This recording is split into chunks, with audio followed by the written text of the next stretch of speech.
ప్రియమైన సహోదరి సహోదరులకు యేసుక్రీస్తు నామములో శుభములు. దేవుని యొక్క మహిమ మీ మీద ప్రకాశించునుగాక. ఈరోజు దేవుడు మనకిచ్చిన మాట ఇర్మీయా గ్రంథము 14వ అధ్యాయము 6వ వచనం. అడవి గాడిదలను చెట్లు లేని మెట్టల మీద నిలువబడి నక్కల వలె గాలి పీల్చుచున్నవి, మేత ఏమీ లేనందున వాటి కన్నులు క్షీణించుచున్నవి. ఈ మాటలు మనం ఇర్మీయా గ్రంథంలో చూస్తున్నాం. ఇర్మీయా ప్రాప్తి ద్వారా దేవుడు జరగబో దాన్ని తెలియజేస్తున్నట్లుగా ఇక్కడ మనం చూడగలం.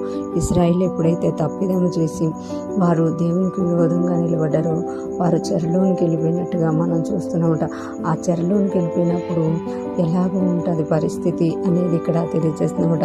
వర్షం పడకపోవడం వల్ల పొలాలన్నీ ఎండిపోయి గడ్డి లేకపోవడం వల్ల అడవి గాడిదలను చెట్లు లేని మెట్టల మీద, అడవి గాడిదలు అంటే ఊర్లో ఉన్న గాడిదలు కాకుండా అడవి గాడిదలు కూడా ఏం చేస్తాయంట, చెట్లు లేని మెట్టల మీద ఉంటాయట.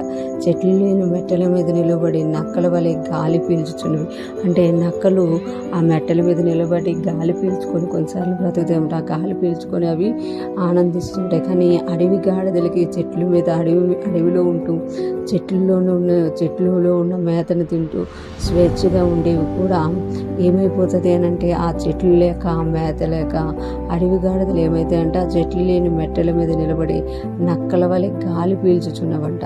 మేత ఏమీ లేనందున వాటి కన్నులు క్షీణించుచున్నవి. మేత ఏమీ లేనందున అంటే వర్షం పడకపోవడం వల్ల, వర్షం లేకపోవడం వల్ల ఆ పరిస్థితి అంతా కూడా ఎండిపోయినట్టు అయిపోయింది.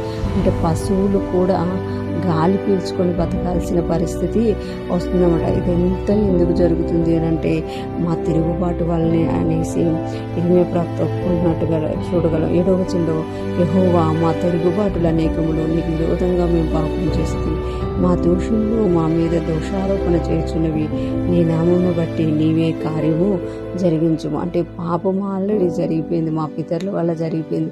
ఇప్పుడు మేము నీ వైపు చూస్తున్నాము. మా తిరుగుబాటుని మా యొక్క పాపాలని క్షమించు, మేము నీకు విరోధంగా పాపం చేసాం, మా దోషారోపణని క్షమించు అని ఇర్మీయా ప్రవక్త అడుగుతూనే ఇక్కడున్న పరిస్థితిని వివరిస్తున్నట్టుగా మనము చూడగలుగుతాం. ఎప్పుడైతే మనము జీవము గల దేవుణ్ణి దూరంగా వెళ్ళిపోతూ ఉంటామో, మనకి ఇష్టమైనట్టుగా జీవిస్తూ ఉంటామో, మనమే కాదు మన ప్రాంతాలు కూడా డ్రై అయిపోతాయి అని ఇక్కడ దేవుడు తెలియజేస్తున్నామట.